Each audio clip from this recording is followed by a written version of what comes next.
দর্শক আমাদের অ্যাজ লাইভে আপনাদেরকে স্বাগতম জানাচ্ছি। আমরা এই মুহূর্তে রয়েছে শরীয়তপুর কেন্দ্রীয় শহীদ মিনার চত্বরে। আমরা মূলত এখানে কিন্তু একটি মানববন্ধন এবং অবস্থান কর্মসূচির আয়োজন চলছে। মূলত আয়োজনটি করেছে শরীয়তপুর অনলাইন জার্নালিস্ট অ্যাসোসিয়েশন এবং Shariatpur electronic media journalist association. মূলত আজকে মানববন্ধনের যে কারণে আয়োজন করা হয়েছে, মূলত গাজীপুরের সাংবাদিক আসাদুজ্জামান তুহিনকে প্রকাশ্যে কুপিয়ে হত্যার ঘটনায় জড়িতদের অবিলম্বে গ্রেপ্তার ও দৃষ্টান্তমূলক শাস্তির দাবিতে কিন্তু তাদের সাংবাদিকদের আজকে এই মানববন্ধন এবং অবস্থান কর্মসূচি। আপনারা কিন্তু জানেন যে সাম্প্রতিক সময়ে কিন্তু গাজীপুরের সাংবাদিক আসাদুজ্জামান তুহিনকে কিছু দুর্বৃত্ত কিন্তু কুপিয়ে হত্যা করেছেন। মূলত একটি চায়ের দোকানে কথা কাটাকাটির জেরে কিন্তু তাকে কুপিয়ে হত্যা করা হয়। মূলত এর মধ্যে কিন্তু আইনশৃঙ্খলা বাহিনী কিন্তু 7 জন এই হত্যার দায়ে কিন্তু 7 জনকে গ্রেপ্তার করেছে। মূলত গ্রেপ্তার করেছে এবং তাদেরকে কিন্তু আদালতের মাধ্যমে কারাগারে পাঠানো হয়েছে। কিন্তু এর মধ্যে কিন্তু আমাদের আজকের সাংবাদিকদের আজকের যেটা দাবি, তাদের একটাই দাবি, যারা হত্যাকাণ্ডের সাথে যারা জড়িত তাদেরকে যেন দ্রুত বিচার ট্রাইব্যুনালের মাধ্যমে দ্রুত হত্যার শাস্তি দেওয়া হয় এবং তাদেরকে যেন সর্বোচ্চ শাস্তি নিশ্চিত করে আদালত।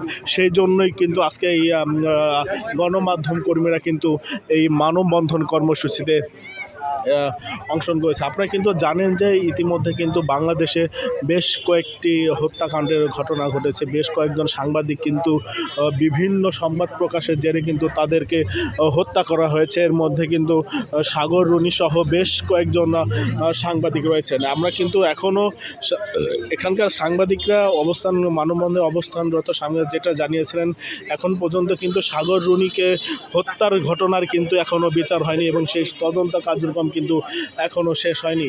ওদের পাশাপাশি যে আজকে সাংবাদিকরা কিন্তু এই তুহিনের উপর হামলাকারীদের হত্যার বিচারের দাবির পাশাপাশি কিন্তু তারা সাগর রুনি হত্যাকাণ্ডের সাথে যারা জড়িত তাদেরকে খুঁজে বের করার জন্য কিন্তু দাবি জানিয়েছেন। দর্শক সবাই আমাদেরকে লাইভটি শেয়ার করে দেবেন। আমরা কিন্তু এই মুহূর্তে রয়েছি শরীয়তপুর শহীদ মিনার চত্বরে। এখানে কিন্তু সাংবাদিকরা কিন্তু মানববন্ধন এবং অবস্থান কর্মসূচি পালন করছেন। দর্শক সবাই আমাদের লাইভটি শেয়ার করে দেন। আর আপনারা কিন্তু জানেন যে সাংবাদিকরা কিন্তু নিজের জীবনের ঝুঁকি নিয়ে তারা বিভিন্ন সত্য প্রকাশ করেন। এই সত্য প্রকাশের জেরে কিন্তু সাংবাদিকদের বিভিন্ন ধরনের হামলা শিকার হয়, বঞ্চনার শিকার হতে হয়, লাঞ্ছনার শিকার হতে হয়। দর্শক আমাদের লাইভটি শেয়ার করবেন। এই ছিল আমাদের আজকের অ্যাজ লাইভ। সবাইকে ধন্যবাদ।